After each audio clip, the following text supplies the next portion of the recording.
Good evening, everyone. For those who are joining us online or presently in the amphitheater, the Architecture School of ALBA would like to welcome you all to the continuation of its student-led conference cycle for this academic year. Tonight, we are very pleased to welcome one of the most prominent figures of modern-day architecture, FERDA KOLATAN. He has been an inspiration to many of us, as most of us discovered his work during our third year of architecture through our teacher, Samir. FERDA KOLATAN is an associate professor of architecture at the University of Pennsylvania and the founding director of his firm, SU11, based in New York City. He received his architectural diploma with distinction from the RWTH in Aachen, Germany, and his master's in architecture from Columbia University, where he was awarded the LSL Memorial Prize and the Honor Award for the Excellence in Design. Mr. KOLATAN has lectured widely and taught design studios as well as theory and fabrication seminars at many universities, such as Columbia, Cornell, RPI, and Pratt Institute.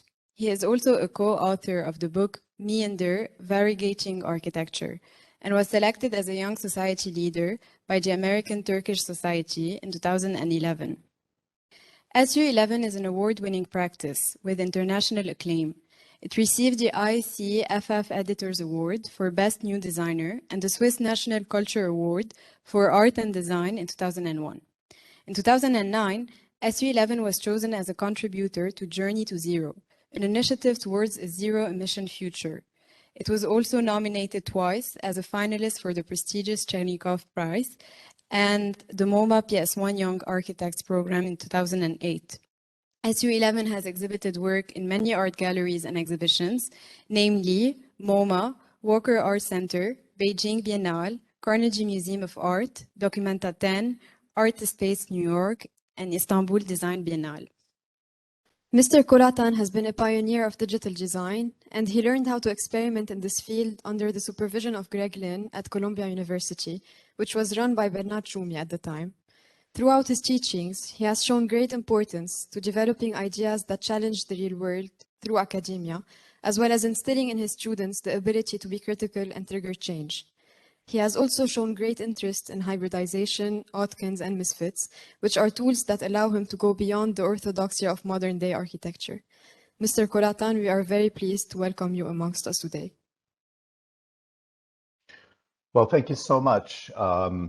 This was a great introduction. I'm so really nice to hear, and it's wonderful for me to be able to join you, even though it's on the screen. It'd be, of course, even nicer if I were there in person, but I really appreciate the invitation, and I appreciate the opportunity to talk in this case, of course, in ALBA, but also in general, you know, all over the world. It's a really kind of gratifying, you know, experience for me.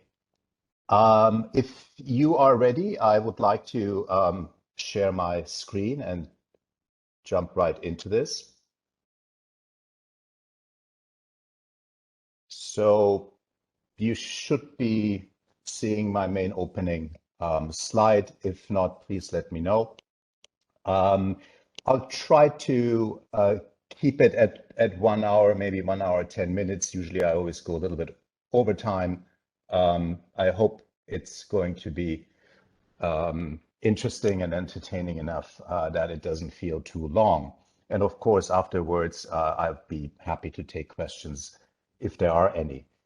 As you already said in your introduction, I'd like to just quickly tell you maybe in a slightly more detail what I do. It was mentioned, I think, in all clarity that I'm both a professional practicing architect with our firm SU11 Architecture and Design, which I run together with Eric Schoenberger and Hart Marlowe out of Brooklyn.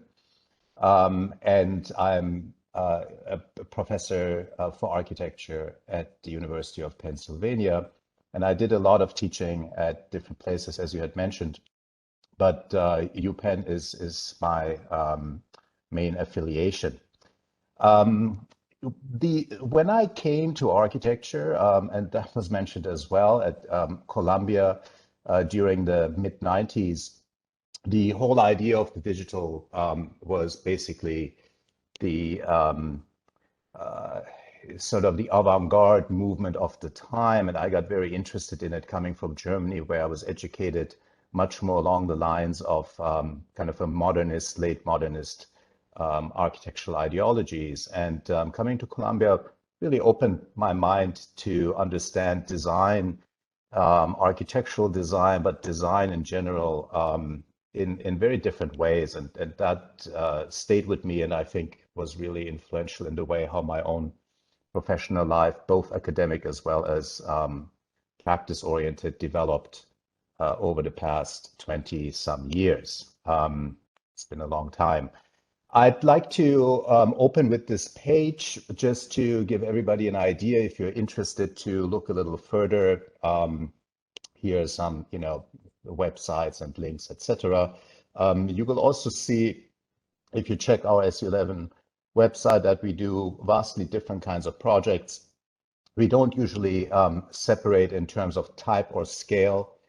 Anything that has to do with design is interesting to us and has cultural value and has an ability, no matter what the scale, type, program is, to communicate ideas. And that's really, I think, what we are about. That's certainly how I feel, what my interest is, to communicate, to synthesize the culture around me, the ideas around me into some kind of material form.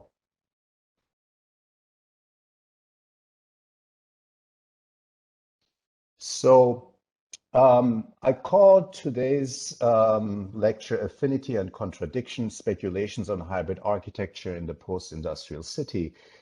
I will get to the city part at the second half of the presentation. I'd like to start explaining a little more what the main idea is that we've been working with over the past, I would say, 6, 7, 8 years. That will be my focus, not the older period. The last 6, 7 years, what are the ideas that we're working with? It was again mentioned in the introduction that I'm interested in hybridity, hybrid and misfit concepts. So I will be talking about that quite a bit. So I will warm you up with that, and I'll show you some projects that were produced by our office, SU11. And then the second half, I will show you some research work that I've been doing with my students at UPenn that will take the ideas more into the urban realm. And stay tuned if you're interested with these ideas, because just working on a book that will be published under the title, most likely Hybrids and Misfits, new ideas for the 21st century architecture city. So I hope I'll be able to tie all of this together. And again, you will see what ties it together are the ideas. It's not the type of projects, not the scale of projects or the program. It's really sort of how a certain set of conceptual thoughts can be deployed in various different circumstances and conditions. So why contradiction? Why affinity? Excuse me. If we look at Merriam-Webster's, contradiction is basically defined as a situation in which inherent factors, actions, or propositions are inconsistent or contrary to one another. If I walk through a city, I would say this basically, in a really simple way, determines the character of what I experience to be the city. I see just a lot of things that are inconsistent from each other, contrary to each other. Not in a negative way at all, but just as a matter of fact. Cities are an expression of a wide variety of different interests and agencies and aesthetics. And the way they come together is very often contradictory. And to me, that's a very interesting and lively and vital part of what makes cities, but usually one that we not really embrace. Usually we try and go for something that we can in more sort of clearly defined ways categorize or classify. So contradiction is just an element that I think is an absolute given in our day and age. It probably always was, but particularly today. Now, the question is, how do we deal with contradictions? You know, like I said, are we sort of trying to fix them, to look at them as aberrations, as stuff that needs to be repaired or discarded or ignored? Or are we looking at contradictions as something interesting, something that can teach us and excite us potentially and engage us? This brings us to affinity. Affinity, again, in the dictionary description or definition, is sympathy marked by community of interest, kinship.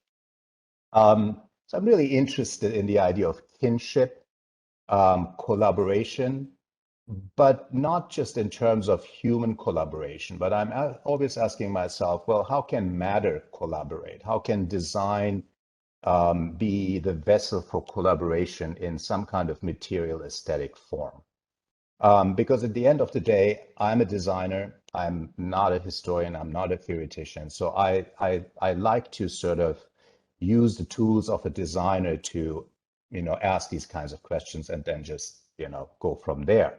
So sympathy is obviously a very positive term. Community, interest, kinship, all those I think are very useful, but also very positive, constructive ways of looking at architecture and also looking at the city.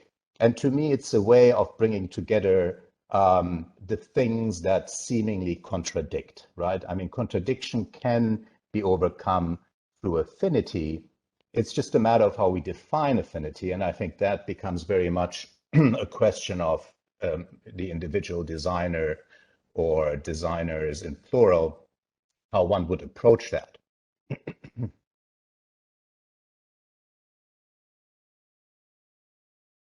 Just a couple more texts. I promise we'll get into image material in a moment.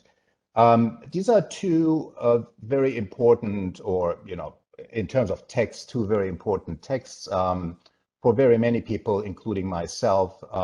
They are a bit back in time, as you can see, and I'm sure you're aware of them.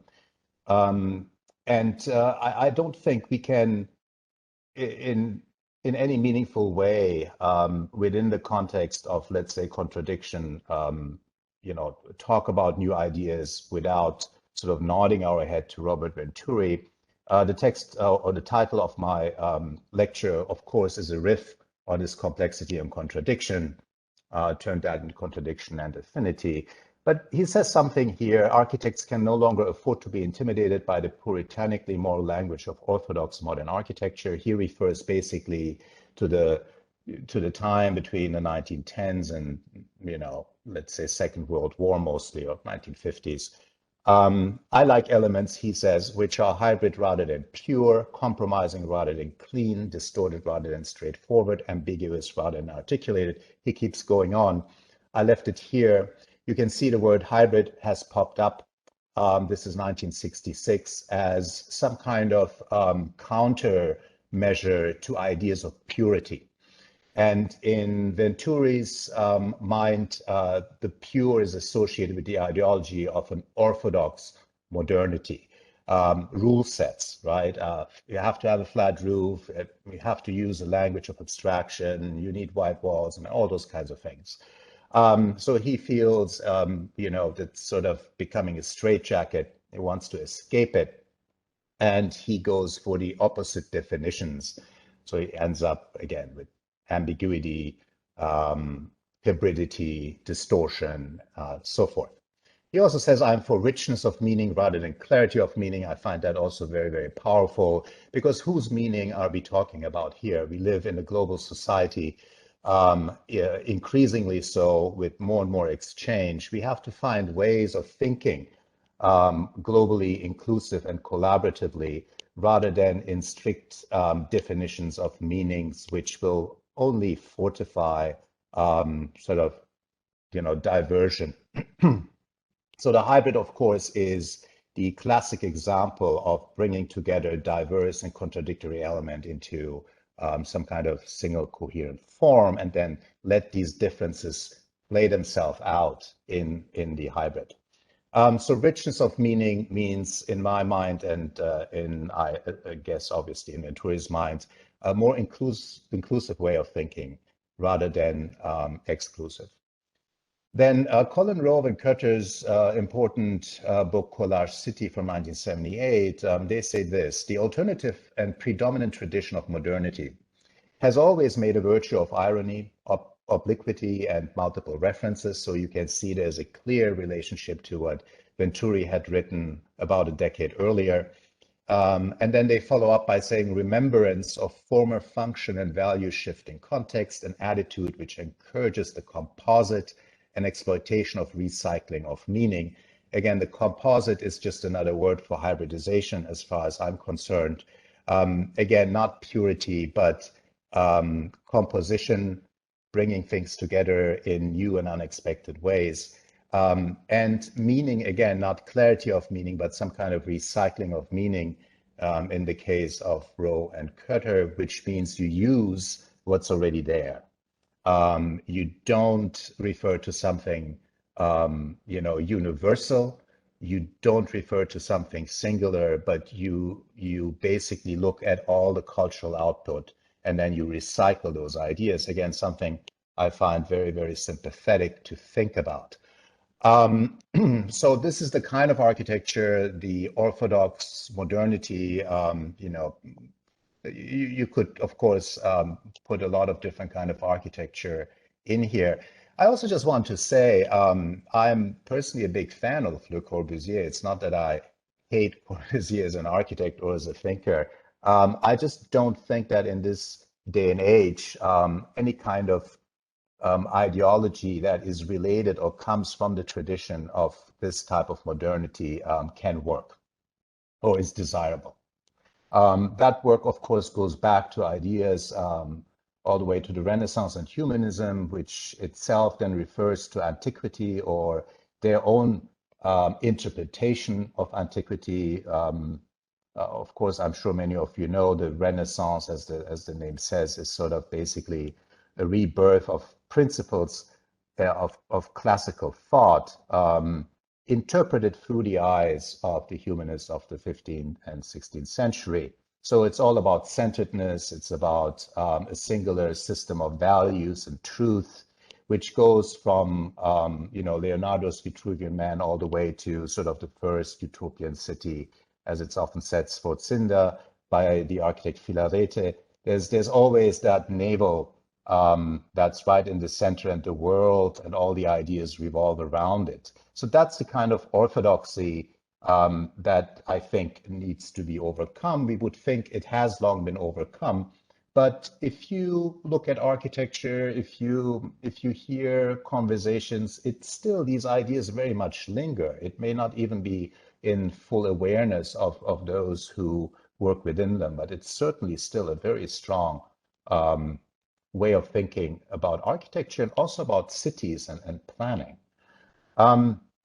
Now, I want to say this too, as much as I like the writing of somebody like Robert Venturi, the conclusion he came to, or the type of architecture he derived from it, here we see, the famous house he built for his mother, is of course not what I'm interested in. Sometimes I get the question if the type of work I show is postmodern. It's not postmodern. There are a couple of very important differences. As you can see here, I mean, in classical postmodernism, let's say 1970s and 1980s, following ideas of people like Venturi, basically what has been opened up is the repertoire of existing architecture and a kind of reshuffling of meaning based on the symbolic signification of architectural components, elements and signs like pediments and sort of roof lines and ornaments, etc. But it's still entirely focused on architecture itself. It does not sort of venture beyond what we usually define as architecture. It becomes almost like a closed set of variables within which you play a new kind of game, and you need to be in the know. You need to be an expert to really understand and appreciate that game. That to me, it's my personal definition, or at least it would be my personal critique on why I don't think that type of work necessarily is that interesting today either, and why I certainly don't think what you will be seeing in a minute is postmodern. It's closer to this kind of work, and these are some of the examples. The Picasso sculpture on the left is actually an example that Colin Rowe is specifically referring to in terms of bringing different kinds of meanings together. So this isn't really postmodern. It comes at a time, but it's art, of course, not architecture, but a time we would clearly associate with modernity, 1942, 1936, if we look at the Merritt Oppenheim piece. But it brings together things that seemingly don't want to be together. And brings them together, and a new kind of meaning emerges. But something else happens, a new kind of aesthetic emerges. And I think there's something in both these, but particularly in the Merritt Oppenheim piece, that's very different than the Vanna Venturi house, because we don't really look at the furry cup as, oh, fur and cup, but those two things have combined in such a way that there's truly a unique, weird aesthetic that has emerged. The Venturi house, to me, isn't quite doing it. It's always still legible based on the individual components and the way how they have been reshuffled in new ways. So my own thinking and work is much more closely associated with this type of work. A couple of newer examples that to me do something very, very similar. One by Patricia Piccinini, wonderful Australian artist from 2006. It's within a series called Nest. And she's giving these sort of very human emotional qualities to things like scooters, in this case, kind of a mother-child relationship that seems to be emerging here. So what is the contradiction, you may ask? Well, the contradiction in this case would be that we associate a technological machine with some very sort of human emotion. So when we talk about sympathy and affinity, this can happen on different levels. It's not only based on jumbling together different architectural or material components, but it's also bringing together something like feeling or emotion that we associate with one thing, bringing that to something completely different through the act of design, just by modeling this in a slightly different way, by bringing down the mirrors in a certain shape. There's suddenly the thing that is inanimate and really very, very mundane, like a scooter, that thing becomes very particular and special in many ways. I'm very interested in that too, how to make the mundane really, kind of unique or special without adding too many things to it that we consider special in the first place. Roxy Payne is another one of my favorite artists, and he does something similar, but aesthetically very, very different. Again, there is an agency also to this kind of work. It's called speech impediment, and you see a megaphone, and then you see an electric saw. But there is, again, a particular aesthetic that arises from the way how this piece was put together, where we almost believe it when we see it. And it takes a moment, and then in that moment, we're like, wait a minute, something's off. Something's not quite what it should be. I have to rethink my attitude toward both these elements in the way how they usually function, how we see them in the world. So that brings me to this page. So I repeat again, contradiction, the same quote. I just underscored contrary, affinity, the same quote. I underscored kinship. And then when you see something like Donna Haraway, who is a contemporary philosopher, someone I read a lot, I'm inspired by a lot. she coined the term Odkin. And she says in her book, Staying with the Trouble from 2016, she says the following: staying with the trouble requires making Odkin. That is, we require each other in unexpected collaborations and combinations. Now, the trouble in this book is, you know, on many levels, it's the trouble of the late capital H, capitalist age. It's the trouble of the environment. A lot of things that are not related to architecture per se. I'm just sort of freely taking this into the realm of architecture because I think it touches something that we can really learn from as well. So if I have the contrary and if I want kinship, Odkin seems to be the perfect description. To go out there and rather than to look for affinity between things that already have affinity, to actually look to create affinity with the thing that's odd, that's different, that's contrary. And then the final quote I'm going to show is the one on the bottom. It says, same again, Donna Haraway. And so I look for real stories that are also speculative fabulations and speculative realisms. This is very important as well, because if you do work with a concept like Odkin or hybrid architecture, misfit architecture, terms that I use, of course, in my own work, I'm not specifically quoting always Odkin. Then the question is, well, how do you represent this? Under what kind of narrative do you represent it? Is this utopian? Is this realist in the old sense of realism? Well, in a way, it's speculative fabulation and it's speculative realism.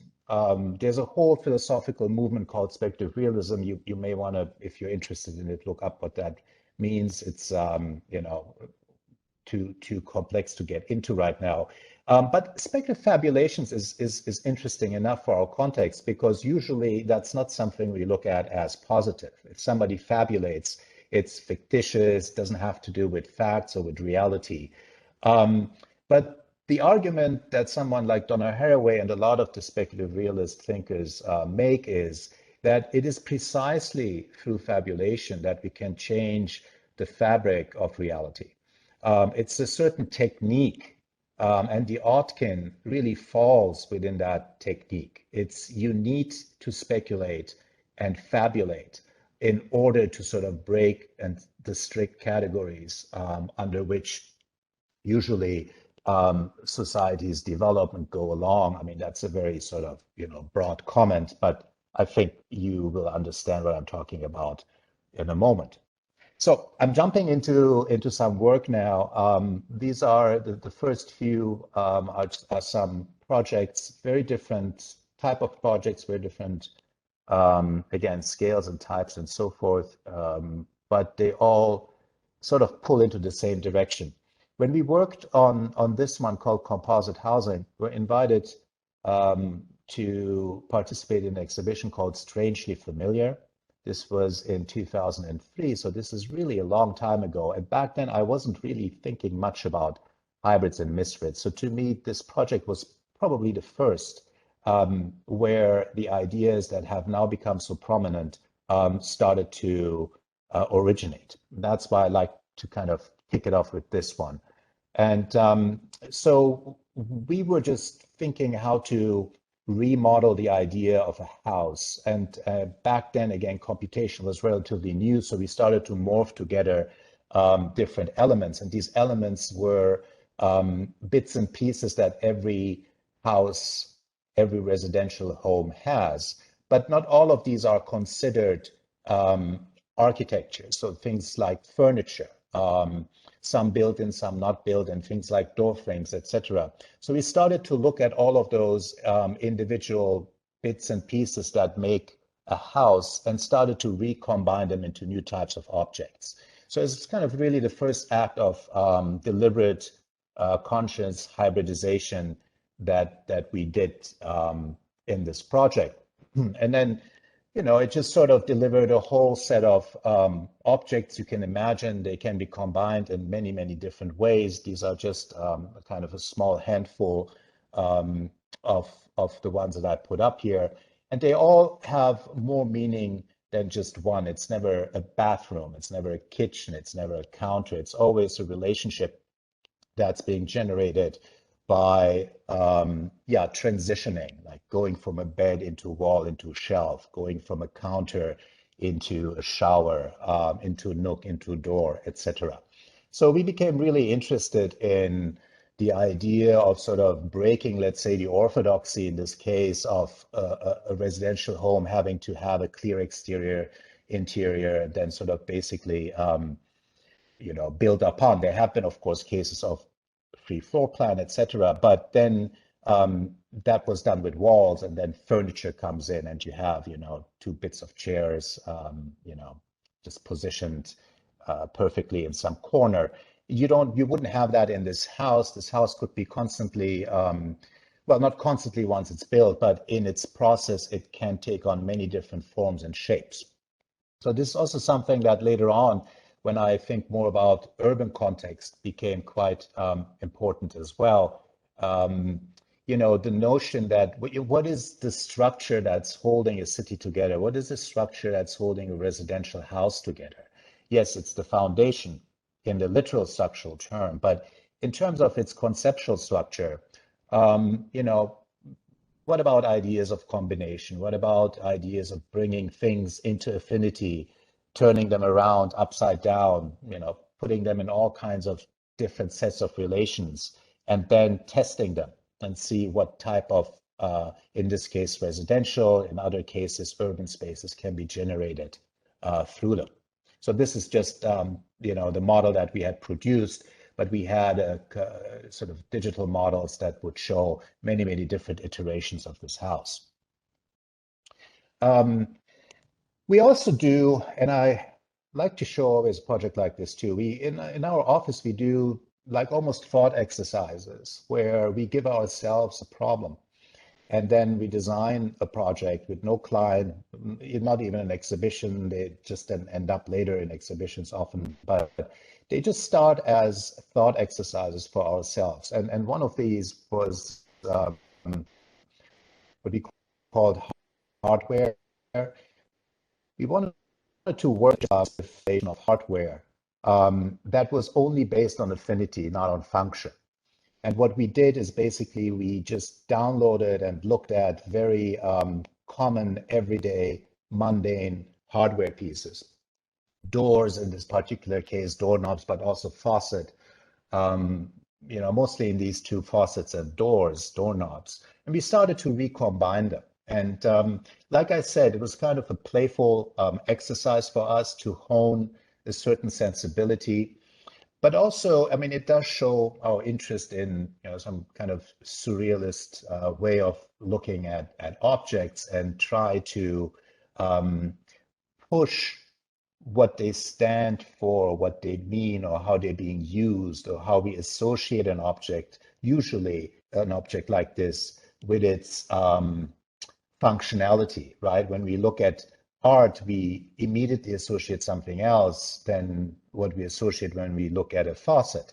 And these, for me, are interesting ideas because I always ask myself why. I mean, at what point?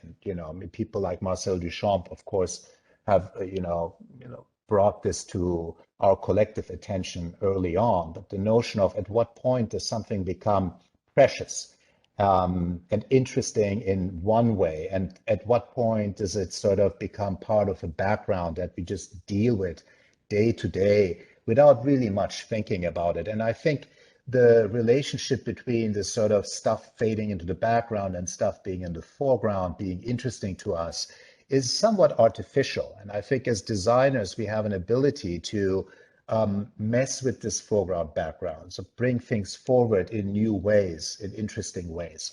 So one of the more sort of, let's say, sophisticated or in-depth ways of doing this for us was this project. This was for an exhibition at SciArc in 2016. Yes, 2016. It was curated by Hernan Diaz Alonso and David Rue, called Close Up, and the brief was basically, what does detail mean in the age of the digital and the post-digital?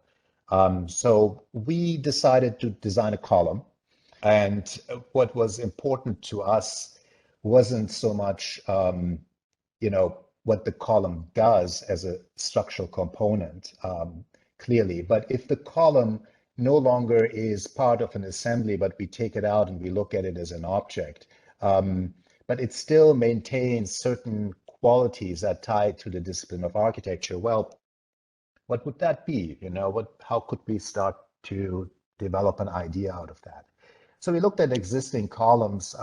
This is a photo I actually took when I was in Bergamo, not that long before this exhibition. And it's like this seemingly completely absurd condition, right? There's just a window opening. It's just filled with columns. The one all the way to the right is in repair. But of course, that's very interesting too, because it seems almost just another version. But here, the architect clearly attempted to excessively play with the idea of the column, way beyond what it needs to do, just purely as some kind of cultural expression of design ideas. So what we then did, we looked at columns, you know, through the history of architecture, and we all know the column is an important marker, at least all the way up to the 19th century. It's an important marker of what kind of architecture you're actually producing. If you're a classicist or not, or if you're, you know, modern, you know, the transition from material like marble to material like steel, how the column had to transform itself to become a steel column, all those kinds of ideas, obviously ending in this case with Mies van der Rohe's Barcelona column, and starting with a you know, Greek column in Doric style. So we thought to ourselves, all right, what would be a contemporary column? What would be today's column? And we wanted to stick to certain elements that make a column, but then sort of invent or innovate it from within, so to speak. So one of the odd-kin relationships that we wanted to create is that the column should be at once interesting and precious looking, but also very mundane, easy to produce. It should bring together in collaborative ways different kinds of individual components, usually used for very different type of things. And then in that synthesis, hopefully generate something interesting.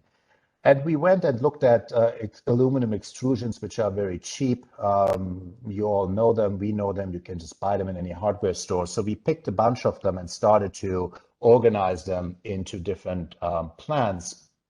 And then the extrusions were basically added together in, you know, with additional sort of connection pieces. None of these were screwed together. Everything is basically sliding into each other. And you can see there's just like we started to slice off parts of the aluminum extrusions, and we realized that they give these very beautiful ornamental qualities. Again, the ornament here is absolutely entirely 100% a result of the structural and technological properties of extruding aluminum. So clearly they were never designed to be seen as an ornament, let alone even exposed. So we thought it'd be really interesting exposing them, and we understood we can control the ornament by understanding how we cut and how we slice the metal, the angularity, the obliqueness of it, and so forth. And then we thought about the capital of the column, and that's what you see on the left, and we basically 3D printed the top, which we made look like marble. Obviously, again, playing on the idea of a material aesthetic that comes from something that's actually very, very different. As you, of course, know, when you print something, you use powder. It's some kind of digital process. You can mix in coloration and pigmentation, but it's certainly very different than cutting a piece of marble from a quarry. So we liked the idea that we would basically make something appear one way, but the technology was something very different. and then combine it again with yet another very different material, which comes through the aluminum extrusion, and combine them still in a way that we maintain the idea of a base, a column shaft, and a capital. So we wanted to stick to that classic tripartite system in columns. And so that's the thing. You can see some of the detailing.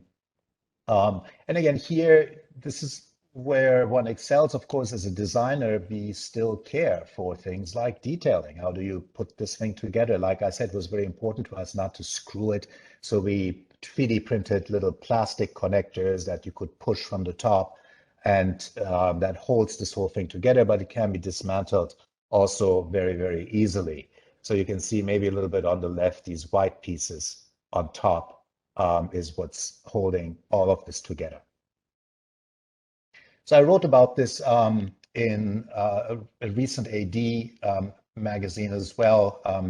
So the genuine hybrid to me is like this weird, oxymoron, because usually hybrids cannot be genuine, or they can't have an origin because they supersede origins. But that to me is particularly what I think makes architecture in our day and age authentic.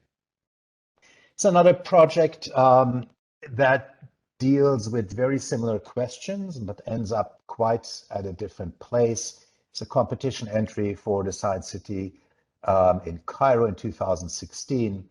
And in this project, we were really interested in how, the desert, and basically the location for this competition was not in the city of Cairo, but a little bit outside. So you would be literally in the desert, which most of you know, of course. This is a photo I took from the plane. It just sort of has this beautiful and strange uniformity, and then the texture comes up that is either roads and dunes, but also cities and elements like that. And there's a whole set of quarries at the very vicinity of the site of the competition. And we decided that we wanted to hybridize the idea of the ground, the desert, and the architecture through the device of the quarry. So we literally suggested that the building is emerging from a quarry while the quarry keeps working as a quarry. So we like the idea that also programmatically the museum or the institute, the Science City, is basically a very large-scale museum showing all kinds of historical and technological artifacts. The idea that the sort of nature component and building component, again, through the device of the quarry, becomes a hybrid architecture in this sense. And then we were very careful in the way how we were crafting our views. So for the entire, sort of exterior images there all along these lines, you can see there's an affinity between the building, where the building is and where the quarry is, but the transition from one to the other is very carefully crafted. Materials are being used that are very particular, like either the material, the stone coming from the quarry itself, the sandstone, or just kind of concrete elements that are being produced right next to the quarries. So, but also the machines themselves, rather primitive in many ways, or straightforward, I should say. We kind of added that to the aesthetic of the building. So they don't go away, but they just sort of maintain their relationship to the ground, to the quarry, to the sand, to the building. And then on top of it, this is the desert after all. We wanted to have a roof acting as a solar panel. And then there's a sort of vortex that ties itself into the main space of the museum as some kind of solar battery chandelier. You can also see in terms of the way how we design, and this is something that I introduced to my studios as well, is not in plans and sections per se, but often in these manifold objects that bring together bits and pieces of different spaces and architecture elements. And then once we have them, they then begin to sort of pull together into a larger composite. So it's like basically composites within composites, and they're all three-dimensional. And then later, once we pull them together, we look at them in more traditional terms and cut sections or plans through them, and then tie together loose ends or make sure that this kind of works and makes sense. So you can see these are more sort of conventional sort of plan or isometric, axonometric plans, but they all come after. I mean, they were truly first developed in these objects.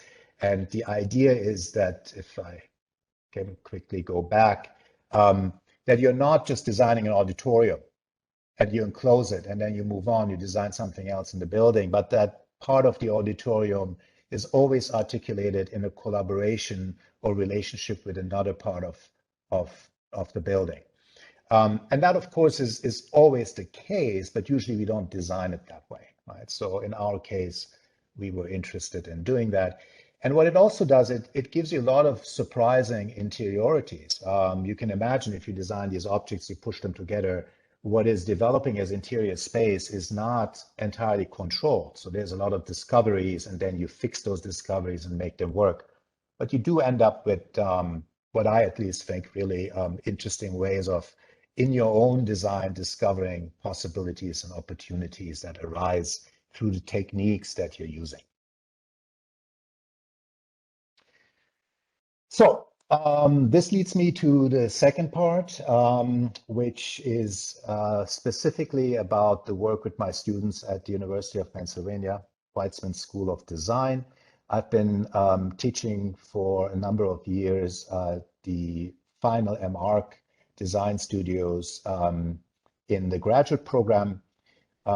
These studios are called design research studios for everybody. So it's just that every instructor has their own research.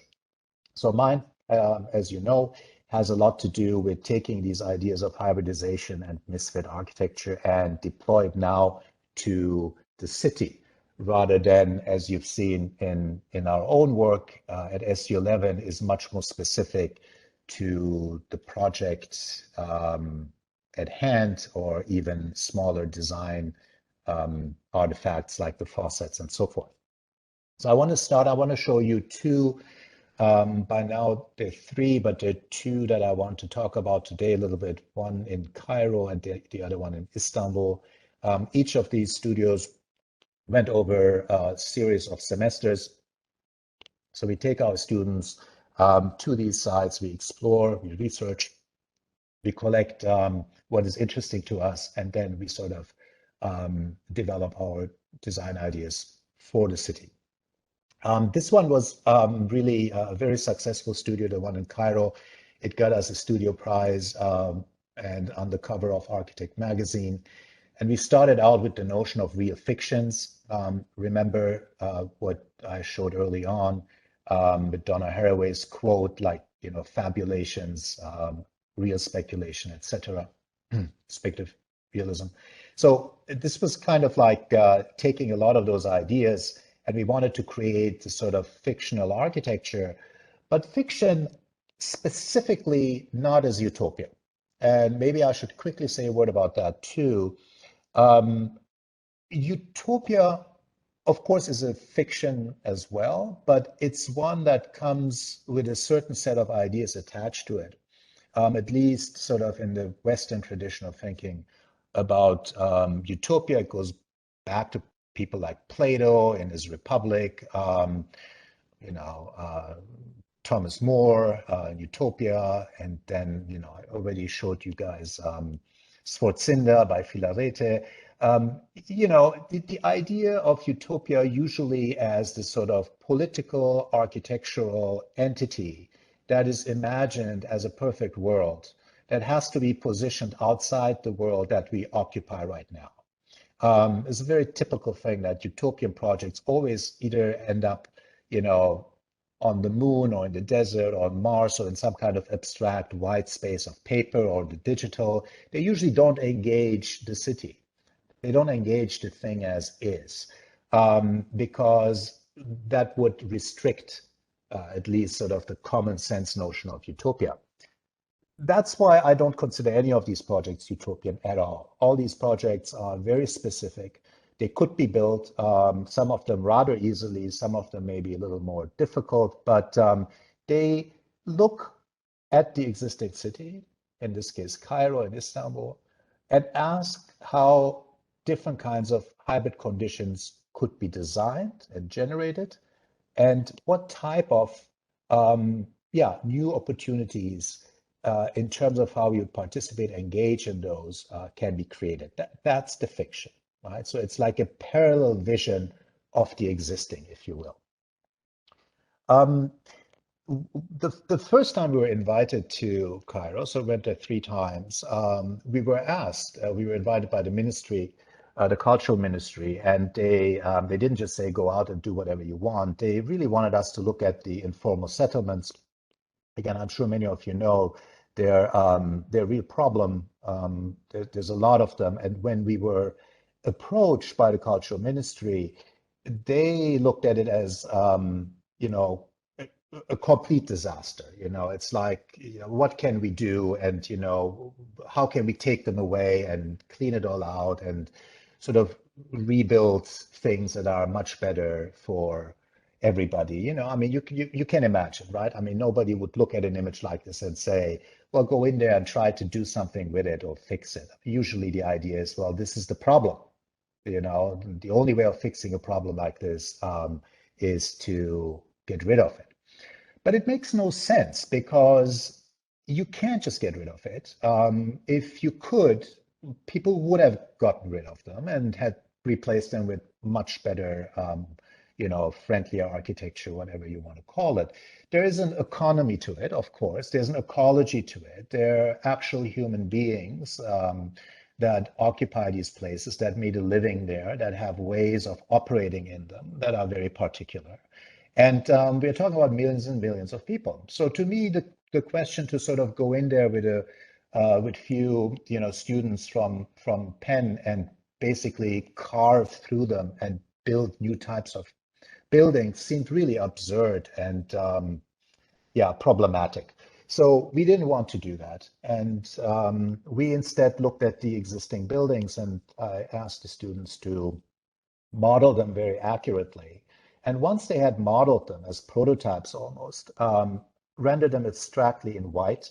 So get rid of all the sort of additional information that comes with the color and the clothing hanging and the satellite dishes and those kinds of things. Make it all uniformly white, and then study them carefully.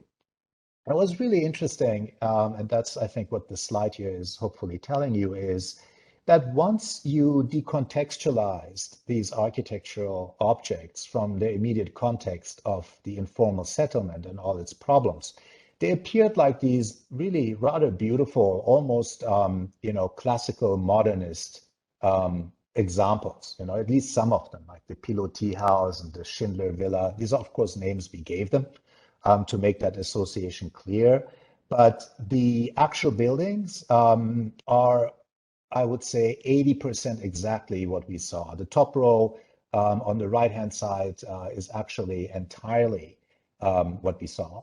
And then in the other cases, just a little exaggerated. So there's a little exaggeration of what we saw, and then it created this sort of new type of architecture.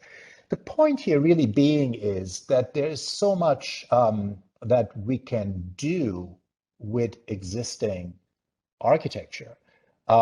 We just haven't developed a way of thinking and producing and contextualizing it. So our minds don't go there. You know, the minds of architects, of planners, of politicians don't usually go there. Even if we renovate or redo something, it's usually done in a very, very different way, as we all know. You know, you keep a facade and then you just renew the interior. But we saw sort of a real sort of possibility and a strange aesthetic as well, a certain characteristic that I felt, without being judgmental one way or another, not saying, oh my God, this is terrible, and also not saying, oh, this is wonderful, right? But really in a realist way, just this is, right? And within this, there are ways of sort of retying and reorganizing some of this architecture. And what would that mean? So one of the projects in a law, so what you've seen up to this point was just sort of a preface to what we wanted to do. And you know, in these informal settlements, this one actually is where the Zabalin live and work. It's sort of a community of trash collectors, and they're incredibly efficient and productive. In fact, all of Cairo prefers that the Zabalin take care of their handle their trash and not the municipalities people, which is very interesting because here they have really figured out a system collecting the trash, bring it into the city, and then in the city there's a whole sort of machinic recycling condition that happens. Really quite fascinating. So one of the projects that I want to give as an example, for instance, took this on. They saw that these existing buildings often have cranes and, you know, sort of devices hanging from the windows. And first we didn't know what they were, and then we understood they're basically just to bring the trash into different floors in which they then would be sorted, and then from there, again, just sort of put down or brought it into another floor. And so the whole working through the recycling process was engaging the buildings themselves, and also things like, you know, trucks and minivans, the things that were needed to actually handle the trash. So these students looked at ways of combining, again, in a very straightforward, think of the aluminum extrusions, like what can you buy literally in a hardware store? And how can you begin to sort of, you know, not just retrofit existing buildings with it, but create new kinds of hybrid conditions, right? So it's not the same, right? Retrofitting is, you look at a building and you say, all right, I mean, this building doesn't perform well here. We need to bring A, B, C into the building so it performs better. That's happening here too. But the idea is that the building no longer is what it used to be before. And the system that works within the recycling also is no longer just that system. But they come together, they hybridize, and a new type of architectural form, condition, program is emerging. And this would be one way, this is what this particular team of students drove it toward. Another example is similar but different. There's this highway that's cutting through one part of Cairo and basically separating a neighborhood that used to be one into two. Again, with very little, I mean, in fact, really no consideration for the neighborhood at all. And these weird in-between zones are basically the result, what you see to the right-hand side. And again, at first glance, you know, problem. You know, there's just like old cars and trash and, you know, terrible space, etc. But then when you look closely, you see other things. You see emerging qualities. In this case, we were drawn to these plaster columns and rosettes that were being displayed on the wall. And the idea is that people who were living and working in these neighborhoods who would be producing these decorative elements would display them on the wall, so that when you drive on the highway and you see them and you like something, you stop your car, which is crazy, but happens all the time. People stop on the highway there and just walk out, and you can buy them. And I thought, well, this is a really interesting ecology that's emerging here, and it's very architectural because it deploys the constraints of the space, of the highway, the wall. It deploys them toward a new type of use, a new type of architectural space. It urges people to participate with architecture in a different way. So all those things, to me, for instance, are very, very positive. And again, one could say, well, get rid of all of it, and you know that should only be sold in stores.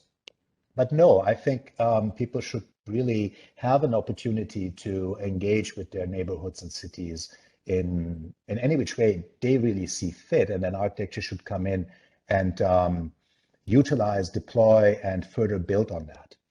So this student group then decided to basically work on that idea. They were cutting tunnels under the highway. But the more important element of this project is really in these small details where the wall itself of the highway with the artifacts exhibited on it suddenly becomes one. The artifacts are sort of growing into the wall or coming out of the wall. And there was a real interest in taking the mundane and utilitarian of the site and turning it into a new kind of ornament, right?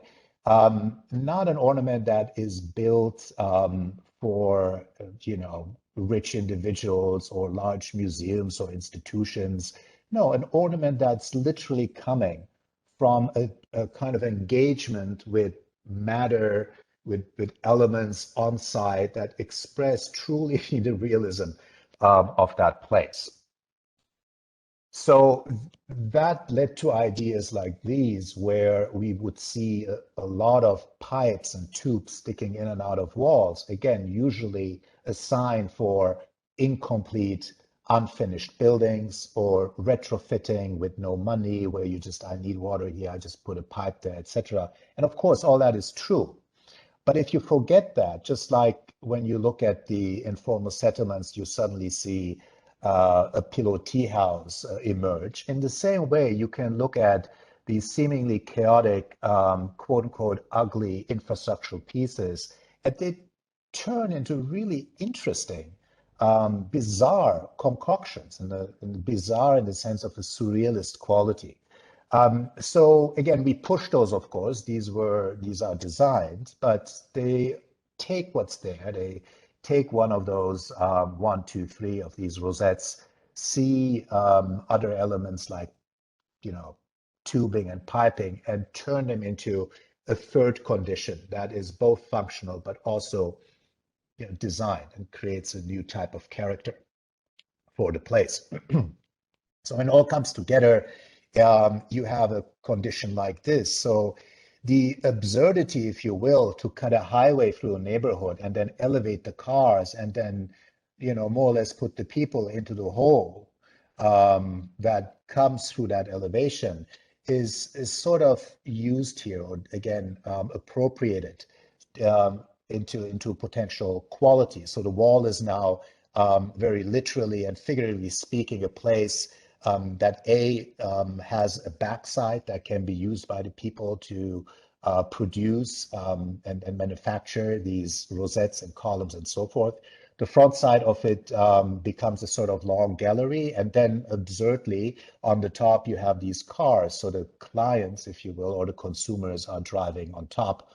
They can stop, come down, and sort of engage with the city that was cut off in the first place. Another project that was dealing with sort of another typical problem that many post-industrial cities, not only Cairo, certainly Istanbul as well. I've never been to Beirut, but I assume you may have similar problems here and there. Traffic, congestion, a building of infrastructure in ways that maybe at one point potentially worked, perhaps again never, but certainly no longer today, because you build more bridges, you will have more cars. I mean, that's a simple fact. You build more infrastructure, you will have more vessels using the infrastructure. So it's a catch-22. And of course, it generates these kinds of conditions that all these cities have. So we wanted to focus on that, and again, not create a utopia, not fix situations by taking stuff away and building new things, but by looking carefully, studying existing conditions, making hybrid relationships that were breaking down large infrastructure. I mean, that's another way, right? If you look at the whole bridge as a bridge, it's very intimidating to deal with that. What are you going to do with a bridge? But if you don't do that, if you look at the bridge as just a composition of many, many smaller objects, each of which can be taken and sort of redeployed into new kinds of hybrid configurations, then you have a real way of dealing with these conditions. And I think that's where the power of this sort of hybrid way of thinking works in cities, or could work. So these are just some examples, sort of, again, teasers, and then some of the variations that started to grow. And you can see, again, the fragmentation of the bridge itself. So the bridge is in the representation of the project also not shown in its totality as the dominant figure on site, but just a part. Because if I'm the person walking up those stairs and crossing over, I'm not associating or engaging with the whole bridge. I'm just really momentarily engaging with the bridge for 5 minutes while I'm crossing over. And that's just what's happening. So our way of constantly zooming out and looking at the whole thing, the sort of planner's eye, planner's view from top down, isn't going to help in these kinds of situations. And it's just continuously, I think at least, regurgitates the same kinds of problems, while a small scale approach of hybridization allows for new possibilities. Now, again, all these projects, they have their own programs. I'm not going to get into that. We're going to be, running really, really late if I were to do that. But they have technological programs, institutional programs, cultural programs. They go back and forth between looking at the project as an artifact, as an object, and then bringing us very close where we can study smaller hybridizations that we would literally engage or confront walking on the street. Things that are slightly off suddenly. Somewhat, of course, we recognize patterns and certain ornamental features as true to the site, but then other things come in and break the purity. Work with misfits and hybridizations. Symmetries are broken in ways that usually is not the case. Patterns are being distorted. Again, mundane elements like light switches and, brass tubing and piping is being engaged in ornamental language, etc.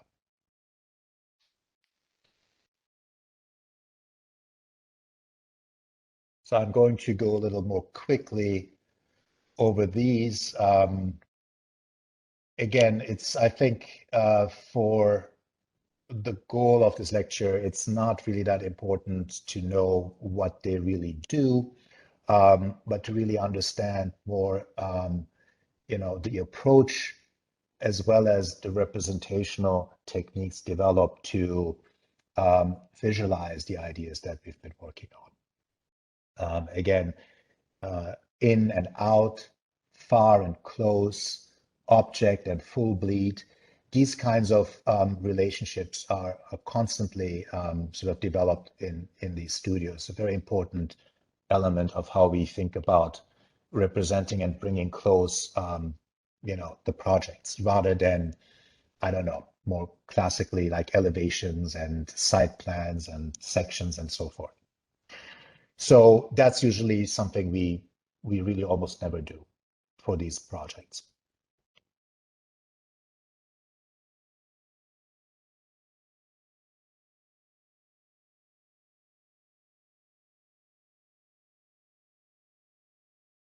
So the last few slides, I want to show you the other design studio that built on the Cairo one. So after Cairo, we went to Istanbul. We were hosted very graciously there by GAD Foundation. And that was another 3-semester endeavor. So I put together, I think, 4 or 5 of these projects that I want to show you quickly before we wrap it up. The ideas that were developed in the Cairo research studios traveled over to Istanbul, but because the ideas are so specific to reading the site and reading the city, again, not so much in terms of, what is the history of the city? What are the planning politics of the city? Like none of that. Right? We didn't at all approach any of these problems like an urban designer would do or a planner would do. I mean, we approached the problem through an architect's point of view that picks up certain incongruities, idiosyncrasies, qualities that strike us as interesting. And then from there, we're trying to develop our ideas for the projects. What is going to be interesting in the context of the Istanbul projects is the relationship of the old with the new. So remember, we're always trying to break and hybridize these seemingly orthodox qualities of looking at the world, right? So there are a bunch of them. Old and new is one. And what is modern and what is pre-modern, antiquity, medieval, whatever else you want to think about. So there's a seeding line that we have in our mind. So this is modern, this is not modern. The other I mentioned before many times is like what is ordinary and what is extraordinary, or what is mundane and what is precious. An immediate sort of way of saying, well, if an image shows me an informal settlement, we don't associate anything with it that we would call precious, right? The opposite is the case. But that's not really how things work. We have a true ability to sort of break these categories and come up with new syntheses. So in Istanbul, when you walk around, again, this is, I don't think, unique to Istanbul, of course, it is not, but the way in which it happens, of course, also has a particular character. Istanbul is very different than Cairo. Cairo is very different than Istanbul. New York is very different. I did a series of these in New York. So there is something that I think can be seen in a more sort of universal way about how these cities grow and create contradictions. And then there's something very particular in the way how these contradictions play out. To capture both of those is a goal here. So yeah, what is an ornament? Why is one looked at as something very precious and architecturally valuable, and the other one as the opposite, and needs to be cleaned and is associated with a very different set of values, and yet they all come together, and they're absolutely fundamental to create the thing that we call a city's identity or character. So we studied those. We take a lot of photographs up and down, and then we sort of look at certain photographs and work with the notion of affinity and create. As always, the first couple of weeks of the studio is a more abstract exercise. So in this case, it was taking photos and then coming up with some kind of fictitious architectural artifact that takes on coloration or geometry or texture from its environment and combines it in, interesting, strange ways. So these are some of those examples. And again, you can see some of it is very, very much like a mini architecture or componentry of architecture, and other things like these are things that are auxiliary, secondary, tertiary to architecture, and yet very, very important parts that we always see in cities. So the first project I'd like to show you is a kind of a remodeling of this building and the base of the building, not the building itself. This is the Tophane. It's an old sort of, this is where cannonballs used to be forged in the old days. A very beautiful historical building. And right in front of it has a very busy street and a metro stop. And so again, here the idea of hybridization was sort of expanded, perhaps not yet on an urban scale, but on a sort of miniature urban condition that takes on an old, precious building, an infrastructure of roads and an infrastructure of rail, and tries to bring it all together basically through the base of the building. And that's what you see in this section, because that base is not architecture. It's filled entirely. So the students opened it up and created it like a bridge to the basement of the Topane building itself, and in extension to the metro stop. So again, in our typical way of looking at architecture, the final model isn't the building, the garden, the base, and the metro station, or tram station. We call it metro. It's above ground. But it's actually all these bits and pieces that create a new kind of architectural artifact, right? We're not interested in separating all those elements. We're interested in bringing them together. And that's why we build these kinds of models that are seemingly bits and pieces of different elements, with no care of continuing or complementing or finalizing the existing part of a building if it's not conceptually important to the project itself. So in this case, what was much more important is that front facade, because the front facade acts as a transition between the interior and the exterior, and between the base and the interior part that connects to the tram station. So that's how this project, for instance, was developed. And then again, the close-up, as I had mentioned earlier, always very important to us to bring us close, and even something like a machine, a dispenser for tickets, can be used with new kinds of formal languages that pick up on things that in Turkey, and not just in Turkey but in the region, are well known, like Ebru drawing, etc. Paintings, Ebru paintings, like water paintings of a particular kind, and how that sort of can be brought in to the design of the station itself.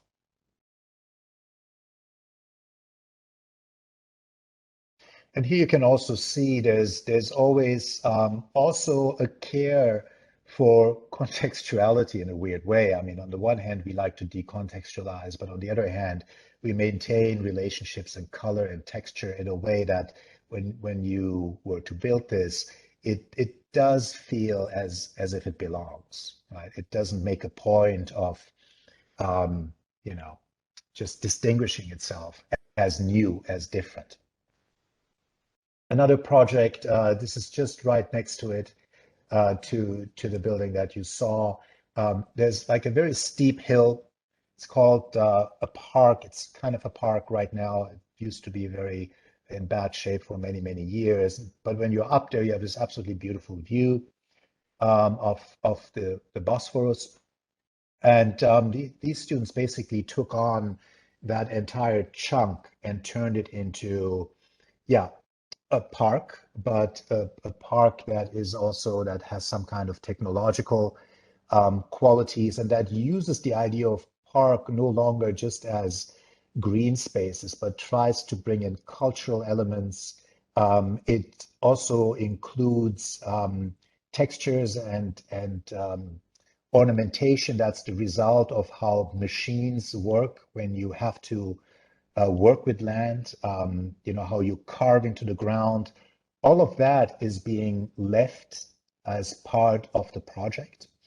The building you see all the way on the top is not part of the design. That's an existing tea house, but everything else is what the students designed. So it's a transition from the top to the bottom. And in these individual chunks, you experience the garden, sometimes from the top, sometimes from the bottom. And it has, again, it brings together very known ornamental color pattern qualities with very, very unknown ones, and tries to elevate the mundane into the status of the, the special or the extraordinary, and also vice versa, right? And again, there's a bleeding of components that you would usually not associate with each other. That can start with the tree. It can turn into, like I said, the way how the ground is cut, into the concrete elements that look like mukarnas, then turn into, just basically stairs and steps and so forth. We even, we always spend a lot of time thinking about these kinds of things, like, what is park? What is green? What is a plant in the context of a city? All too often, cities just plant grass, and put a bench there and then that becomes your park. There's so many different ways of thinking about what a park means.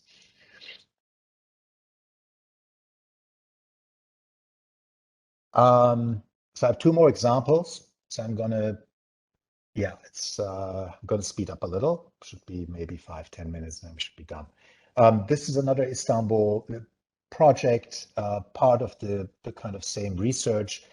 Very different site, as you can see. This is an old Han, which is basically has been built in and around, and it's really only legible as a Han from the top, like in this rendering. But when you're in the city and around it, it has been completely, it's been literally submerged in other kinds of build conditions. So it's very difficult to even register it. But when you go in, you find a condition like this. So it clearly is not in a good shape. It has also, beautiful, if you will, but also very dark and unused bits and pieces. It's like a maze. You enter from a very busy street. You think you're just entering another small store, but then you're in this sort of large Han space that is over 2 stories with a roof story on top of it. That's in a situation like this. So the students looked into ways of, sort of hybridizing this into new, architectural version of itself. This group was really interested in the way how the arches of the existing building could be worked into new types of circulation that would take you in and out of the building in new ways and therefore open up new areas and territories to be explored. Like always, we look at larger components and pieces and then smaller ones, and we're trying to sort of strategize them in very similar ways. And when we present them, we often also present them in very similar ways in terms of scale, right? Instead of sticking to the real scale. And then this project really just sort of generated these beautiful, very realistic renderings, almost as if nothing happened. Only here and there you begin to see, obviously, the new merging with the old, but it does it in, very kind of, specific ways, and very keen on understanding how architectural components can come together. And that's what I mean with realism here. This can, of course, be done. These kinds of architectural ideas can be deployed rather easily. This is another version. In this view, of course, this looks like rather utopian and fantastic, but it's not the case. This is just a view. These students were interested in the basement, which existed. And I think it existed or it exists, but it's not being used. So the students discovered an ability to sort of not go only onto the first and second and third level of the Han, but also dig down. And so you see the bits and pieces they developed. They use materials that also play with the idea of the mundane and the special. I mean, almost like the solidity, almost like gold or silver. I mean, they work with these material relationships very, very carefully to create the aesthetic and idea for their project. Like all the others, you go up and down in scale, and you try to maintain a coherence in the language, how you use and deploy something like ornament in regard to or in relation to something like circulation or a whole chunk of a building. And yet, when we experience them, we of course experience them in different ways that hopefully tie together a larger narrative for the building, the existing building, as well as the new building, or the hybridization of the two. So the last one I want to show is the Haliç Tersane. This is basically Haliç is the Golden Horn, and on the Golden Horn there used to be a whole set of shipyards that had been there since Istanbul or Constantinople was conquered by the Ottoman Turks in 1453. They have been changed over time, of course, but now they're being mostly moved out because the entire Golden Horn is being redeveloped. This is one of the last remaining shipyards, and it has 3 of these basins, dry dock repair basins. This is one of them. And again, it's very much in the heart of the city, and yet you have these very interesting, large-scale, both historic as well as technological apparatuses and machines, if you will. And this is also very typical for the post-industrial city. You have a lot of industrial architecture that is being redefined because industries are moving away from the cities for good reasons. But how to define and what to do with them? So I have 2 examples that do very different things with this particular site. Like I said, the site is interesting precisely because it's historical. These basins are from 1905 or so, something. They were built with stone from Mount Vesuvius. They have beautiful ornaments and elements in them. It's not just a simple dry dock. This student imagined the whole dry dock to be, with its sides, a very sort of solid, heavy, almost mountain-like building, and came up with a way of carving individual architectural spaces out of it. And then each of these spaces began to tell their own narrative, both in regard to the spatiality, height and width and narrowness and those kinds of questions, but also in how the students started to bring in certain historical ideas of tiling and tiling patterns and colors that have real resonance and meaning to Istanbul, the history of Istanbul, and started to combine the very rough and crude and kind of, the result of a technological device with that of very refined ideas of mosaics and frescoes and colorations and patterns. Came up with these beautiful, strange, sort of solid rock-like concrete architectures, which all combine to turn into an inside architecture that is inhabiting the interior walls of the basin. From the outside, you barely know what's going on. You have this indication that these additional polished pieces that sort of let you know that something else is going on behind the walls. But then when you go in, that's when you actually, through these openings, you participate in the new space. But as you can see, the old and the new also here have hybridized in, I think, really interesting ways. The last one I want to show you is same site, very different project.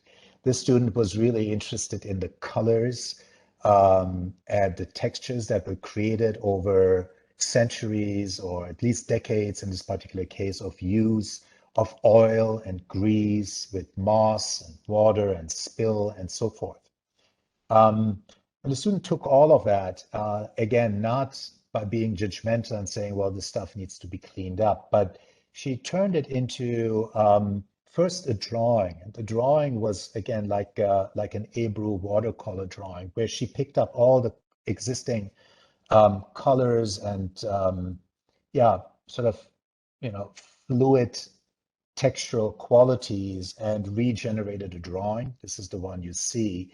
And then from that drawing, the idea developed. The idea was to look at the whole site, that's what you see on the left from the top, as a large painted garden. And what used to be the main gate to the dry dock is being refurbished into this sort of large painting machine, where you basically use the water and you mix it with paint, and you begin to sort of like feed it back onto the site. So you take the older tradition where this was happening through the repair processes, and you sort of turn them into a more sort of artistic, contemporary way of thinking of the site. And then this was one of the images that she created. So when you're very close up, you have no idea. You're seemingly in this picturesque, idyllic world. But of course, a lot of these colors and water elements and textures, kind of blend to synthetic, sometimes even toxic qualities. Of course, her argument was that these would no longer be toxic colors, but the kind of the history of the place, also with its negative parts, is sort of synthesized into this new quality. Okay, this was long. I apologize, but this is the end. Thank you very much.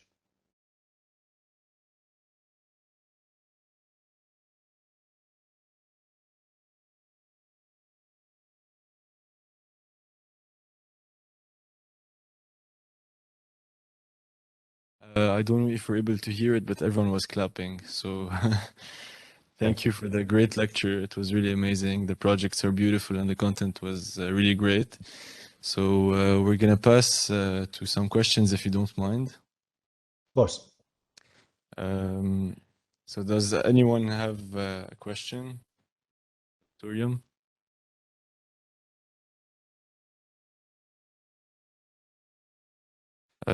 We have one question, just a second.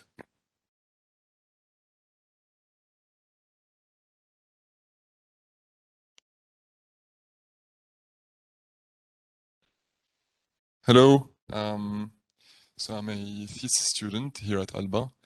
First of all, thank you for the illustrious conference. Your work has always been a reference in our studios, and getting to see the behind the scenes is a huge opportunity. So because we always get to see one final image and we never get to hear the actual process. You begin, sorry, I don't know if you can see me, all right. So you begin the conference by evoking orthodoxy. And I wanted to take your opinion on the possibility of whether the Otkin could ever plateau in its own version of orthodoxy, just like modernism or postmodernism, while waiting for any other current or any other school of thought to break into its hegemony.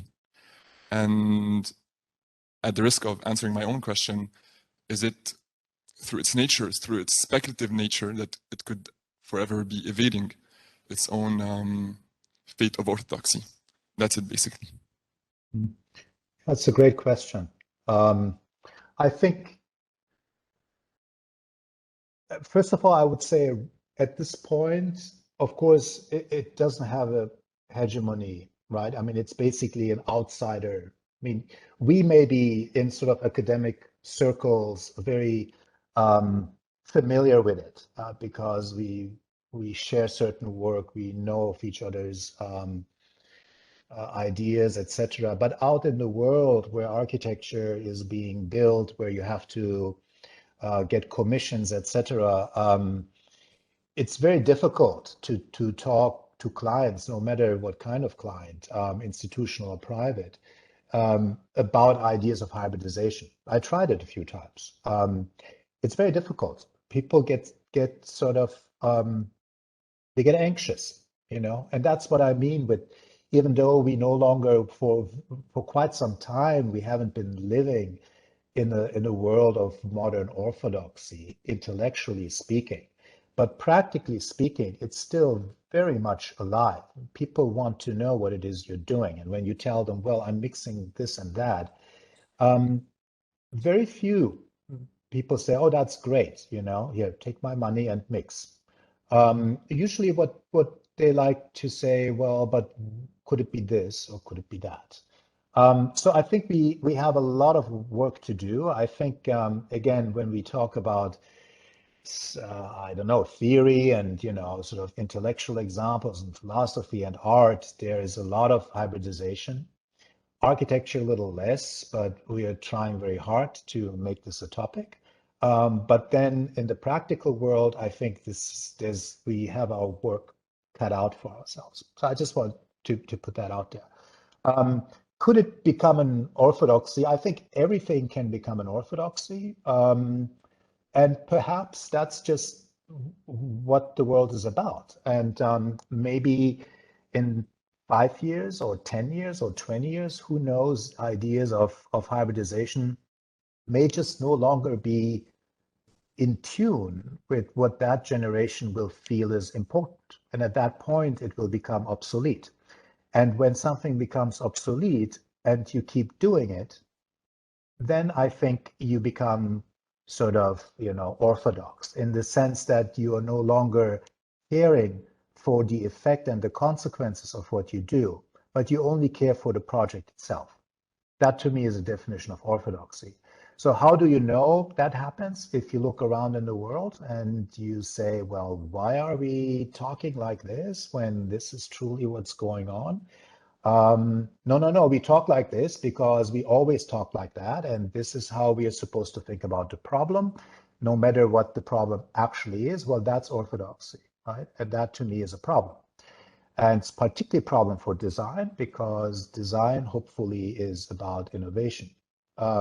So yes, I think if one keeps doing this kind of work when there is no longer a way of resonating with the desires and problems and interests of the time, that would be a problem.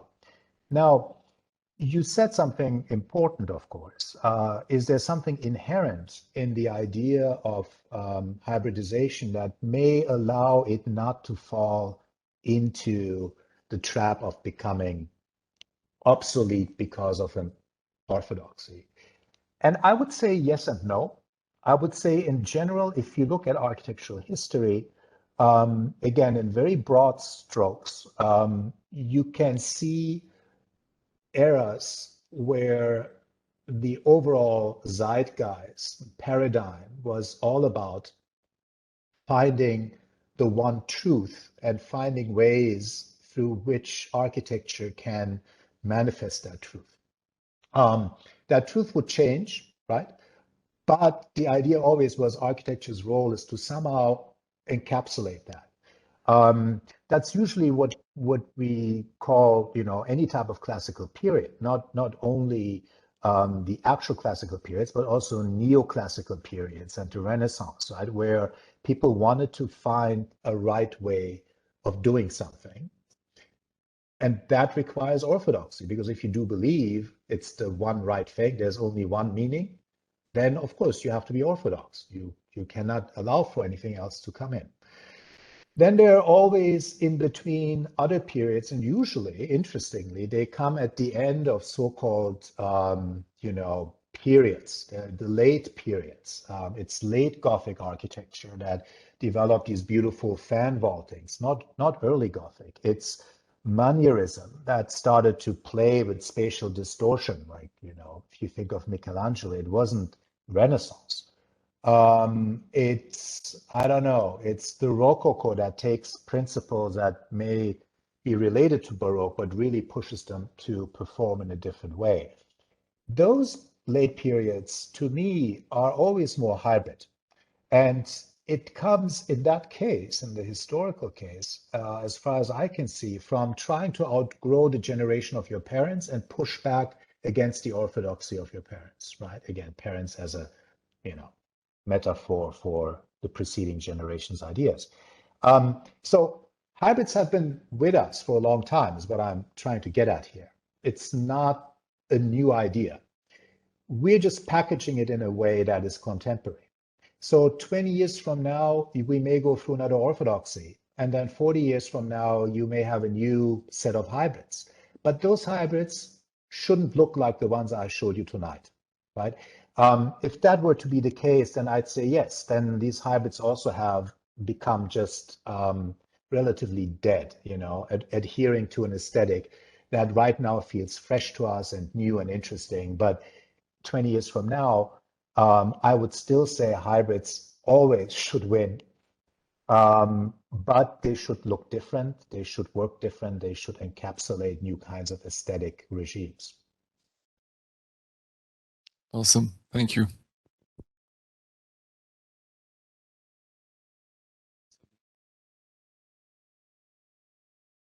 So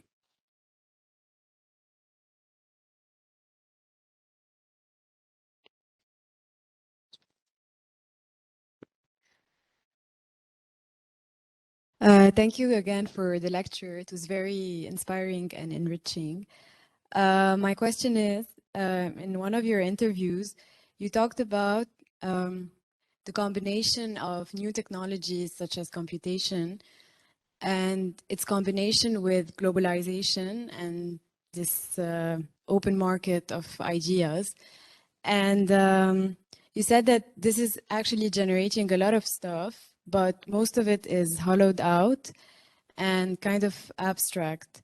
So I wanted to ask, how can we avoid that abstraction, in your opinion? Can you clarify what abstraction you're referring to? The fact that what is generated is becoming more of a copies and sort of a multiplication of what has already been done, with probably no regard to the actual context of the place and the site. Yeah, of course, we all know there isn't one problem and there isn't one solution. And often when we think or when we research and when we lecture and when we teach, we pretend there's one problem and one solution. And I think that that's just a natural way of how we work. But it's always important to once in a while also step back and understand the limitations of any kind of argument. So I'm very much aware about the limitations of the argument that I'm making with this type of work. But I also believe in obviously the benefits, otherwise why would I do it? I think I'm just sort of prefacing this because be careful in general not to think there's a sort of cover or blanket way of addressing problems of the 21st century city, right? First, all cities are different. Second, cities are made much more by politics than they're being made by architects. I think that's very safe to say. So it depends, therefore, also on the politics. Now, the politics always depend on the place and the culture and the history of that place. So accordingly, I think to address something, let's say, like a homogenization of cities, I mean, that's one thing that I'm certainly attacking. I'm thinking to myself, one of the problems I believe you're putting your finger on as a sort of late capitalist issue is cities started to look very much alike when it comes to, let's say, urban renewal, right? So urban renewal, you take one part of the city away because it no longer functions like you think it should function, and you rebuild it. And usually the stuff that you rebuild, in my experience, the places I've seen, they look very, very similar. And again, they follow a modernist idea of a universal set of qualities. You know, they never look too specific to a site or history, right? They have always somewhat of an abstraction because apparently that sells. And, you know, if you make things just abstract enough and vague enough, the thinking is you become sort of more inclusive. Everybody will feel at home. We know that's not true. We know, in fact, it's the opposite, right? I mean, on that level, the sort of abstraction of modernism really has failed. And that has nothing to do with me or you or individuals liking modern architecture. Again, I happen to like modern architecture, but I see it as a project that happened between 1920 and 1950. You know, that's what that is to me. It has no place today. So when I see, I don't know, high-rise buildings go up and they sort of, you know, have very sort of similar concrete facades, etc., and it doesn't matter what city you're in, I don't think that's adding quality. I mean, it just homogenizes. It has all kinds of other problems, of course. You know, whole populations are being pushed out and shifted around and, you know, all that kind of stuff. Okay, your question, what can we do? I think all we can do is, in our own way, come up with strategies that work against these tendencies that we see problematic. And maybe in the collective, because you're young architects, you will go out and you will, stay in your city. Some of you may go to other cities. You will bring your own cultural heritage to other kinds of contexts and situations. And, don't give up on that. And don't let yourself be sort of seduced by an idea that abstraction somehow checks all the boxes. Abstraction in this day and age, as a kind of aesthetic language, really mostly is code word for homogeneity, right? Sure, once in a while you see, an interesting museum somewhere built using abstract language, sure, of course. But when we talk about like larger developments, it's usually code word for making things homogeneous and being able to sell them at a high price and all those kinds of things. So we can develop strategies. I think what I showed you tonight is one strategy that tries to maybe undermine or just sort of dig under the question that we touched on right now and look directly at episodical moments where you basically almost outmaneuver the politics of a place. And you just say, well, here's something can happen more ad hoc, more episodical. Can we get this done? Can we find money for this? Can we get the neighborhood together?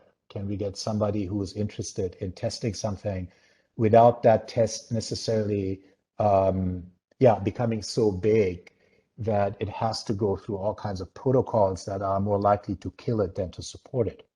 And that's unfortunately just the reality. And I think we have to be smart in the ways how we think as architects going forward.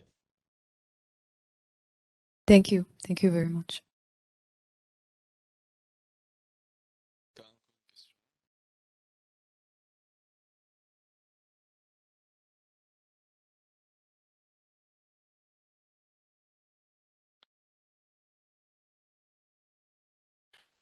Thank you for such a loaded content and mind-altering performance.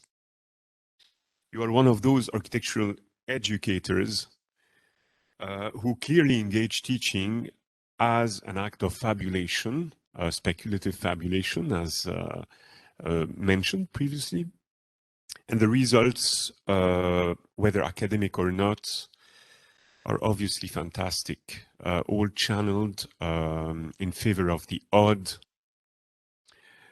the estranged, the intricate, the alienated, the hybrid, the idiosyncratic, the singular, the impure, in reference to Lars Spuybrook's Politics of the Impure, the not so easily digestible. Now, I am quite curious to know if we maybe could stipulate that the most recurrent theme or strategy in your presentation resides in the very notion of the artifactual urban object. Could multiscalar artifacts underlie all spatial linguistics and trans-architectural aesthetics? In legible terms, how crucial, in your opinion, is the role of language in reinventing the spatial act of fabulation? Yeah, that's an excellent question. And it's a provocation also in the best possible understanding of the word provocation, because, okay, I have to widen this a bit for the answer to make sense. But when I was a student, particularly when I was a student in New York, Columbia University during the mid-90s, it was like 95, the prevailing motivation amongst young engaged architects, educators, and students was to run away as fast as we could from any language-related sort of understanding of form. And the reason for that was simple, because we were somewhat still at the heels of postmodernism. And you could see that I made this point in trying to say I'm not a postmodern architect. So the reason was, well, postmodernism as an architectural project, not as a cultural project. I believe we are very much still postmodern, culturally speaking, but as an architectural project, stylistically speaking, seem to have come to a dead end. And I still feel that personally, very strongly, and I have no interest in rejuvenating that. And of course, postmodernism is the architectural style that we would associate with language the most, and with a play of language. And again, it produced a lot of very interesting writing, because the idea of looking at architecture as some kind of, again, post-structuralist concept of language is so rich and can be mined in so many ways. But it has produced very few good architecture, as far as I'm concerned. So there's like this interesting thing. It's very interesting, but is it maybe that interesting for design? So in the 90s, we were moving away from it. I was like, oh, no, this has nothing to do at all with reference, at all, what we were doing in the 90s. So we were using computation, digital work. It looked very abstract, way more abstract than modern architecture, right? It looked like bubbles and plans and reiterative systems and fragments and so forth. That's also how my work looked early on. Even SU11's work looked like that, I would say, until 2008, 2010. And so the argument then was, no, we have to be going with the real, with material conditions, with natural processes, and we have to find ways of articulating that into architecture as the real thing. But you realize very quickly that's a cop-out too, because then you have buildings that suddenly look like plants. And of course, you're very much in the same game of signification and so forth. So, but it took all of us, including myself, some time to get to that realization. And some people still haven't realized that, just to put that out there.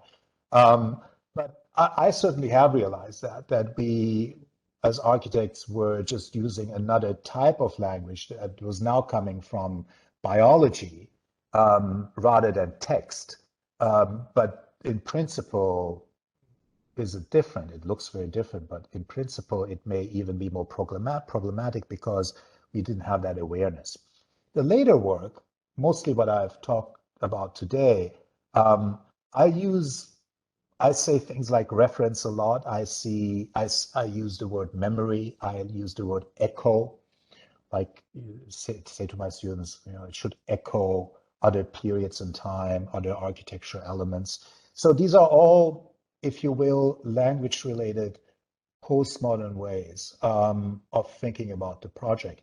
However, there is also a difference, right? And I think the difference really is that that comes through a very literal reading of the act of hybridization, where it is not so much like taking science, it's more about finding ways of articulating relationships.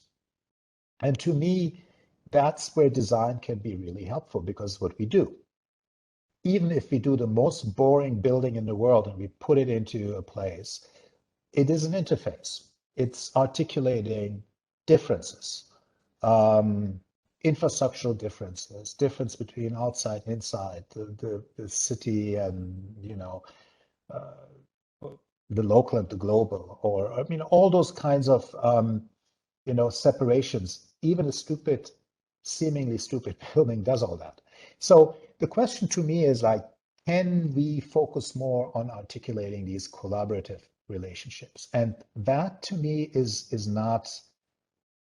cannot be understood in the context of language, because it has to understand itself as a process of figuring something out. It is not a juxtaposition. That's why I put up the Venturi building, right? Where basically the whole building is a composition of juxtapositions. But when you think back to the very first project I showed, these little, artifacts, they're not, right? I mean, they're hybridized in a very specific way, and that gives them the character. Now, that, of course, also brings forward associations, right? And I'm absolutely for that. That's another reason why I have a problem with the argument of a universal abstraction, right? The idea that we can somehow disassociate meaning from shape or form, to me, doesn't work.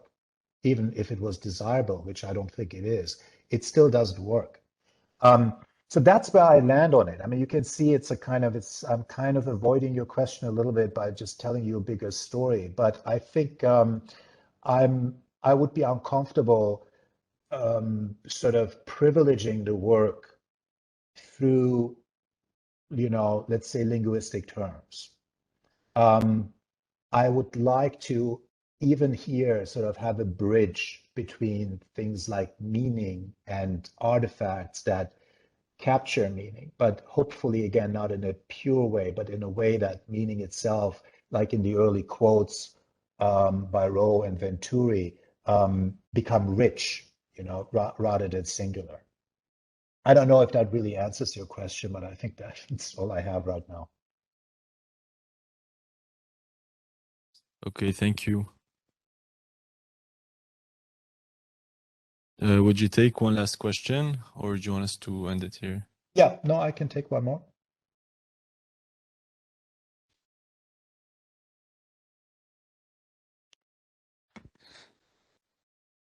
Good evening, Mr. KOLATAN.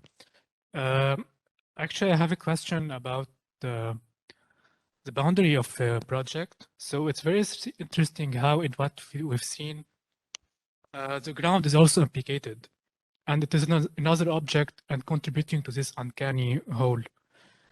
So there isn't really a conventional way of reading the project by its facade or its plan or its etc. So my question is, how do we define the boundary of a project, both in terms of its aesthetics? Well, I think boundaries always need to be challenged and reformulated, just because they're artificial to begin with, but they're necessary. They're necessary in the sense that it would be naive to say, let's live in a world with no boundaries. I mean, what does that even mean? Of course, we need boundaries. The problem is when these boundaries become so, again, orthodox or categorical, and there's an inside and there's an outside, and so that's usually what happens to a lot of quote unquote boundaries, and these may be historical, intellectual, socio-political boundaries, or they may be very straightforward architectural boundaries. Now, if you build a building, we need the boundary of a facade, right? We need an inside, we need an outside. There is the ground, as you point out, which is another kind of boundary. But to me, like with all the other questions, my first questions when I look at a problem is, what are the boundaries and which ones can we sort of, tease or maybe breach, maybe entirely break, maybe entirely reformulate, what are those boundaries? And then there are, of course, other boundaries in all these projects that we're upholding, we're keeping.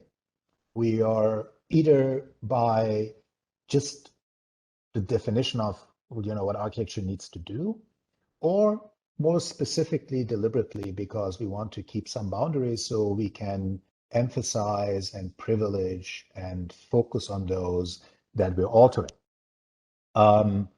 So that's in general, my approach, and it starts with faucets and it ends with not cities, but with bits and pieces of cities. Elements you can still control, like example would be where the bridge lands in Cairo. That's a part of the city. It's a very important part of the city, yet of course it's not the city. But if you, let's say those bridge architecture projects were built and people would go around and experience them, many people would just go past them without experiencing because they're kind of camouflaged. So the boundary would almost sort of, in one way, be entirely upheld, in another way, completely dissolved. Completely dissolved in regard of the old and the new because they're so merged in, and seemingly upheld because you could pass by there without necessarily thinking anything has been altered. But then when you get close, you see ornaments, you see details, you see a lamp that has a kind of weird thing. You need to bring in that perception. But if you bring it in, then your entire concept of city may actually change and alter, right? You may just look at it differently. You may value things differently. Right? And that's what we're trying to do with this whole exercise. And for me, at the end of the day, what it all comes down to is value, right? I mean, how do we value our experience in architecture and in the city? What is interesting to us and what is not? What is, useful? What is problematic? Some of those adhere to these categories for good reasons. Other, is my argument, do not. They just adhere to these categories out of habit, out of custom, out of long-standing tradition.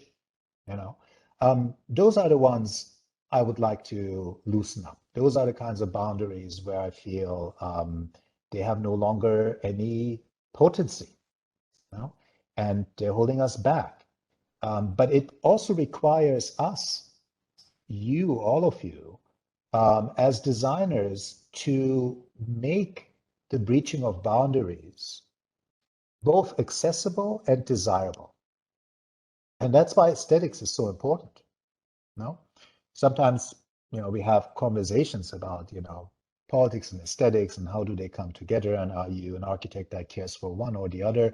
I find those discussions incredibly tiresome and frankly, really meaningless, because the moment you design and put something into the world, you are political.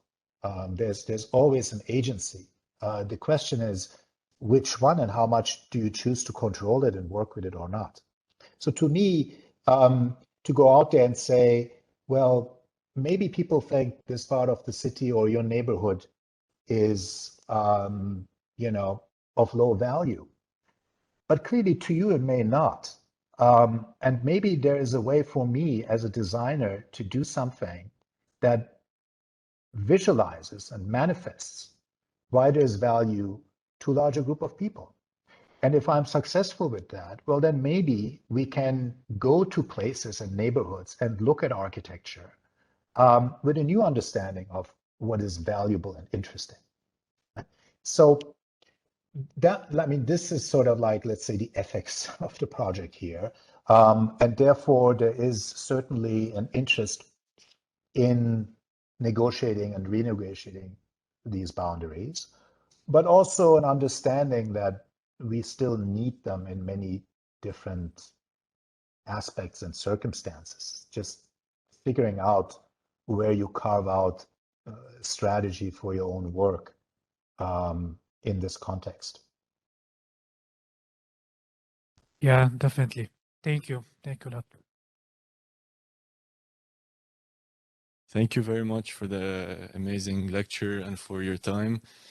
And it was really a pleasure to have you with us tonight. Thank you. Well, thank you so much for having me. It was my pleasure. And hopefully maybe someday we can see each other in person, but I wish all of you, the best and good luck with your studies. Thank you very much. Have a nice day. You too.